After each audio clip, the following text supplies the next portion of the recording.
नमस्कार दोस्तों, एक बार फिर से आप सभी का मैं बहुत बहुत स्वागत करता हूं। दोस्तों, मायावती जी का एक बयान इस समय चर्चा का विषय बना हुआ है और इसको लेकर बहुत सारे लोग नाराज़गी जाहिर कर रहे हैं। कुछ लोगों ने इस बयान को लेकर हंगामा खड़ा कर दिया है। बयान ही कुछ ऐसा है जिसको लेकर ख़ास तौर से मुस्लिम समाज दोस्तों भड़क गया है। तो मायावती जी ने ऐसा क्या बयान दे दिया है जिसको लेकर मुस्लिम समाज में नाराज़गी है, और क्या मायावती जी ने वाकई ऐसा बयान दिया? दोस्तों, आज हम इस पर करेंगे विस्तार से चर्चा, लेकिन वीडियो पूरा देखने से पहले आप सभी से अपील कि भैया कमेंट करिएगा वीडियो पूरा देखने के बाद। शुरू में ही कोई कमेंट मत करिएगा, नतीजे पर पहुंचकर ही कमेंट करिएगा। चलिए दोस्तों, शुरू करते हैं और अब बात करते हैं मायावती जी के उस बयान की जिसके बाद देश भर में इस समय बवाल खड़ा हो गया है। लोग थाने पहुंचकर शिकायत भी दर्ज करा रहे हैं। तो मायावती जी ने ऐसा क्या कहा जिसको लेकर देश में भूचाल आया हुआ है, उनके बयान पर हंगामा हुआ है। सबसे पहले दोस्तों 5 जन का ये ट्वीट आपके सामने मैं रखना चाहता हूं। इस ट्वीट को देखिए। इस ट्वीट में क्या लिखा है? इस ट्वीट में जो लिखा है वो दोस्तों बेहद ही हैरान कर देने वाला है। लिखा है, मायावती का बड़ा बयान, मुस्लिम आतंकवादी हिंदुओं को टारगेट करके मारते हैं। इसका मतलब क्या हुआ? जो मुसलमान है वो आतंकवादी है और मुस्लिम आतंकवादी, पहली बात तो आतंकवाद का कोई धर्म नहीं होता है। और यहाँ पर जो मुस्लिम आतंकवादी कहा गया है, इसको लेकर दोस्तों लोग भड़के हुए हैं।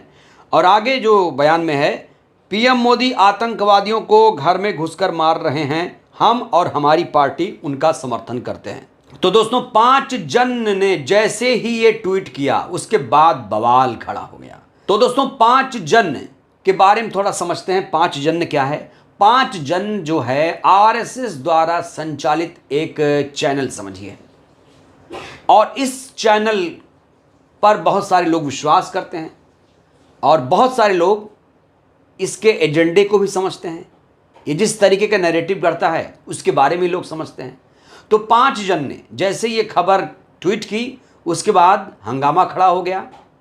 कई लोगों ने शेयर करना शुरू कर दिया और जो ख़ास तौर से मुसलमान वर्ग था वो इससे दूरी बनाने लगा, क्योंकि बात ही इसमें कुछ ऐसी कही गई है कि मुस्लिम आतंकवादी होते हैं, हिंदुओं को टारगेट करके मारते हैं। उसके बाद दोस्तों मुसलमानों में नाराज़गी देखी गई। लेकिन दोस्तों जब मेरे सामने ये बयान आया तो मैंने इस बयान की पड़ताल की। जाहिर तौर पर पड़ताल करने भी ज़रूरी है, क्योंकि दोस्तों आजकल ऐसी ऐसी खबरें लोग फैलाते हैं जिस पर विश्वास करना मुश्किल हो जाता है। इसीलिए जब मेरे सामने ये बयान आया तो मैंने सोचा, यार मायावती जी तो हिंदू मुस्लिम नहीं करती हैं, मायावती जी भला इस तरह का बयान क्या दे सकती हैं? तो दोस्तों 5 जन के इस बयान को लेकर हमने रिसर्च थोड़ी की और 5 जन के उस ट्विटर टाइमलाइन पे भी गया, जहाँ पे मैंने पाया कि इन्होंने 12 जून 8:19 पर रात में ये ट्वीट किया। और ये ट्वीट अभी भी पड़ा हुआ है, ये ट्वीट डिलीट नहीं हुआ है। और इसे 10 लाख लोगों ने, लाखों लोगों ने देखा है, हज़ारों लोगों ने लाइक किया है, हज़ारों लोगों ने कमेंट किया है। यानी इस ट्वीट को लोग पढ़ रहे हैं, लोग इसे शेयर कर रहे हैं, बहुत सारे लोग इसे सच मान रहे हैं, कुछ लोग कह रहे हैं ये आधा सच है। तो दोस्तों मायावती जी के इसी बयान का हमने पड़ताल किया और पड़ताल में जो हमने पाया वो बेहद हैरान कर देने वाला है। दोस्तों आपको याद होगा, मायावती जी ने हाल ही में एक ट्वीट किया। जम्मू कश्मीर में जिस तरीके से आतंकवादी हमला हुआ था, जिस तरीके से लोगों को निशाना बनाया गया, उसको लेकर मायावती जी ने एक ट्वीट किया था। और ट्वीट की जो भाषा थी वो ये थी कि अधिकांश एक विशेष वर्ग के निर्दोष लोगों को निशाना बनाया गया, अर्थात हमला किया गया। ये दुखद और निंदनीय है और ऐसे आतंकी तत्वों को ढेर करने के लिए सरकार और सुरक्षा बल जो सख्त कदम उठा रहे हैं ये सराहनीय है। बीएसपी इसका समर्थन करती है, लेकिन इसकी आड़ में कोई राजनीति उचित नहीं है। दोस्तों इस ट्वीट में मायावती जी ने ये कहीं भी नहीं कहा है कि मुस्लिम आतंकवादी होते हैं, वो हिंदुओं को टारगेट करते हैं। इस ट्वीट में मायावती जी ने ऐसा कहीं भी कोई मेंशन नहीं किया है और मायावती जी ऐसी घटिया ट्वीट कर भी नहीं सकती हैं। मायावती जी ऐसे घटिया बयान दे भी नहीं सकती हैं। दोस्तों मायावती जी इकलौती ऐसी नेता हैं जो हिंदू मुस्लिम नहीं करती हैं, जो मंदिर मस्जिद पर राजनीति नहीं करती हैं, धर्म की राजनीति नहीं करती हैं, सिर्फ मुद्दे की राजनीति करती हैं। तो 5 जन ने जिस तरीके से ये ट्वीट किया है, ये जो ट्वीट है दोस्तों, हमारी पड़ताल में ये फेक पाया गया है। हमारी पड़ताल में 5 जन का ये ट्वीट फेक है, फर्जी है, निराधार है, भ्रामक है। और इसीलिए दोस्तों मामला बहुत ज़्यादा बड़ा हो जाता है। एक बड़ी नेता के बारे में ऐसे ट्वीट जिसको लोग शेयर कर रहे हैं, सही मान रहे हैं, ये पार्टी की छवि को तो नुकसान करता ही है, साथ ही साथ मायावती जी की छवि को और ज़्यादा ख़राब कर रहा है दोस्तों। क्योंकि मायावती जी के बारे में आए दिन लोग उल जुलूल बयानबाजी करते हैं, फेक न्यूज़ फैलाते हैं, उनके बयानों को तोड़ मरोड़ के पेश किया जाता है। तो ये जो है खबर, ये फेक है। और ओरिजिनल न्यूज़ दोस्तों ये है, एक वर्ग विशेष के निर्दोष लोगों को निशाना बनाया गया। उन्होंने कहीं भी मुस्लिम आतंकवादी, हिंदुओं को टारगेट, ऐसे शब्दों का बिल्कुल भी इस्तेमाल नहीं किया है, और मायावती जी कर भी नहीं सकती हैं दोस्तों। इस बीच इस ट्वीट को लेकर एक्शन की तैयारी भी शुरू हो चुकी है। खबर क्या आई है? खबर ये आई है, बड़ी खबर दोस्तों, बसपा सुप्रीमो के एक्स पोस्ट को तोड़ मरोड़ कर भ्रामक प्रचार की शिकायत की गई है। और बसपा के पूर्व विधानसभा अध्यक्ष डॉक्टर अनिल गौतम ने मुख्यमंत्री को संबोधित करके ज्ञापन जिलाधिकारी को सौंपा है। भ्रामक खबरें फैलाए जाने को लेकर बसपा नेता ने कार्रवाई की मांग कर दी है। बीते दिनों बसपा सुप्रीमो मायावती ने जम्मू कश्मीर में आतंकवादी घटना को लेकर पोस्ट किया था। भ्रामक खबर से 2 समुदाय विशेष को आपस में लड़ाने का प्रयास किया गया है, शांति भंग की आशंका है।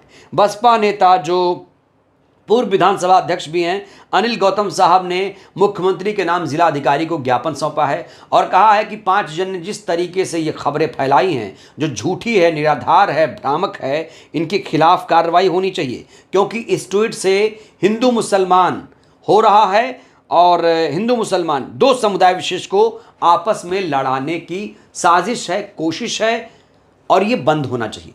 लेकिन दोस्तों अफसोस, इस ज्ञापन के बाद भी अभी तक, जब मैं ये वीडियो रिकॉर्ड कर रहा हूं, अभी तक 5 जन के एक्स टाइमलाइन पर ये ट्वीट मौजूद है। आप जाकर वहां देख सकते हैं। अभी तक कोई एक्शन नहीं लिया गया है। बड़ा सवाल, कब होगा एक्शन? आखिर क्यों मायावती जी के खिलाफ लोग इतनी भ्रामक खबरें फैलाते हैं? दोस्तों कुछ लोगों ने इसको लेकर चिंता जाहिर की है, अपनी तीखी प्रतिक्रिया भी दी है। अर्नव गौतम लिखते हैं, कुछ ऐसी ही खबरें चलाकर बसपा को जीरो पर लाने वाली यही मीडिया है। बसपा को जीरो पर लाकर इन मीडिया वालों का पेट नहीं भरा। ये लगातार अब भी फेक न्यूज़ चलाकर बसपा को बदनाम करने की पूरी साजिश रच रहे हैं। दोस्तों मैं क्यों कह रहा हूं कि बहुत लोगों ने इस गलत खबर को सच माना है? इसमें एक कमेंट आया है, बहुत सारे लोगों ने मायावती जी के इस बयान को सीरियसली लिया है और उनको लगता है कि मायावती जी ने ये बयान दिया है। देखिए, एक और ट्वीट है ऐसे ही, सुरक्षा और कानून व्यवस्था का पालन सरकार की प्राथमिक जिम्मेदारी है। इस्लामिक आतंकवाद के खिलाफ कड़े कदम उठाना महत्वपूर्ण है क्योंकि ये राष्ट्रीय चुनौती है। मायावती जी से मैं पूर्णतः सहमत हूँ और उनकी प्रशंसा करता हूँ कि उन्होंने सच को बिना लाग लपेट के बोला। तो लोग कह रहे हैं कि भैया मायावती जी ने ये जो बोला है ये सच है। अब 5 जन ने जिस तरीके से मायावती जी के बयान को तोड़ मरोड़ के पेश किया है, कई सारे लोगों ने दोस्तों, जो इस विचारधारा के, दक्षिणपंथी विचारधारा के लोग हैं, वो मायावती जी के बयान को चेक नहीं कर रहे हैं। जो जैसा मैं आपको बता रहा हूं, उन्होंने बिल्कुल चेक नहीं किया है। उनको लगता है भाई मायावती जी ने ये बोला है, और तभी तो ऐसे ट्वीट आ रहे हैं दोस्तों, जहां पर कह रहे हैं भाई मैं तो पूर्णतः सच मानता हूं, प्रशंसा करता हूं, सच को बिना लाग लपेट के बहन जी बोलती हैं। एक रजनीश तिवारी हैं, लिखते हैं, बहन जी ने इनकी असलियत पहचान लिया। इनको भी ये बयान अच्छा लगा, इनको भी लगता है कि बहन जी ने ऐसा बयान दिया है। तो दोस्तों बहुत सारे लोग इस भ्रामक खबर को सच मान रहे हैं, जो कि पार्टी के लिए, बहन जी के व्यक्तित्व के लिए कहीं ना कहीं दोस्तों नेगेटिव, नकारात्मक साबित हो सकता है। एक शिवराज यादव हैं, लिखते हैं, जो बयान नरेंद्र मोदी के हैंडल से आना चाहिए वो मायावती जी के हैंडल से आ रहा है। अब इसके आगे और क्या कहें। शिवराज यादव कह रहे हैं कि मायावती जी ने डेयरिंग दिखाई है और मायावती जी ने अच्छा किया है कि मुसलमानों को आतंकवादी कहा है। शिवराज यादव को यह अच्छा लगा। 5 जन के इस ट्वीट को लेकर जो कि तोड़ मरोड़ के पेश किया गया है, बहुत सारे लोगों ने आपत्ति भी जाहिर की है। एक अभिनय है, कह रहे हैं कि डिलीट कर दो पोस्ट, उनका बयान गलत तरीके से आप सबको बता रहे हो। अमिताभ अम्बेडकर कह रही हैं, शर्म नहीं आती तुम लोगों को ऐसी फर्जी न्यूज़ चलाते हुए। लेकिन इस टाइमलाइन पर दोस्तों बहुत सारे लोग हैं जो कह रहे हैं बहन जी को अकल आ गया लग रहा है और बहुत खूब बहन जी ने दिल जीत लिया, पहली बार कोई बयान बहन जी का अच्छा लगा। तो इस टाइमलाइन पर आकर दोस्तों बहुत सारे लोग कह रहे हैं कि भैया खबर गलत है और ज़्यादातर लोग 90% लोगों ने ये मान लिया है कि बहन जी ने ये बयान दिया है। तो दोस्तों इस वीडियो के माध्यम से मैं फिर कह रहा हूं कि मायावती जी ने ऐसा कोई बयान नहीं दिया है। खास तौर से जो मुस्लिम भाई नाराज हैं, आहत हैं, वो प्लीज़ इसे सही ना माने। मायावती जी ने मुसलमानों को ना तो आतंकवादी कहा है, ना तो आतंकवादी मुस्लिम कहा है और ना ही हिंदुओं को टारगेट करने वाला बताया है। तो दोस्तों खबरों को पहले पड़ताल करना सीखिए। कोई भी खबर आए तो उसे फैक्ट चेक करना बहुत ज़रूरी है। लेकिन दोस्तों आजकल देखा गया है कि जैसे ही आपके पास कोई खबर आती है, कोई शेयर करता है, तो आप उसे बिना जांचे परखे सच मान लेते हो। और इस मामले में भी दोस्तों ऐसा ही हुआ। दोस्तों ये तो गनीमत रही कि बसपा के पूर्व विधानसभा अध्यक्ष अनिल गौतम साहब ने संज्ञान लिया और शिकायत की है और ये मामला उम्मीद करते हैं मायावती जी तक भी पहुंच चुका होगा अब तक, क्योंकि दोस्तों ये मामला बहुत बड़ा हो चुका है। तो दोस्तों जिस तरीके से मायावती जी के बयान को तोड़ मरोड़ के पेश किया गया है, जाहिर तौर पर मायावती जी भी इस बयान से आहत होंगी। और जिस तरीके से 5 जन ने इस खबर को तोड़ मरोड़ के पेश किया है, बड़ा सवाल ये ट्वीट डिलीट कब होगा, कोई कार्रवाई होगी या नहीं होगी। बहरहाल दोस्तों इस वीडियो में फिलहाल के लिए बस इतना ही। इस ट्वीट को लेकर आप क्या कहेंगे? क्या आप इसे सच मानेंगे? क्या मायावती जी ऐसा बयान दे सकती हैं? क्या मायावती जी हिंदू मुसलमान कर सकती हैं? दोस्तों आप लोग भी अपनी प्रतिक्रिया दीजिए। बहुत बहुत धन्यवाद, शुक्रिया।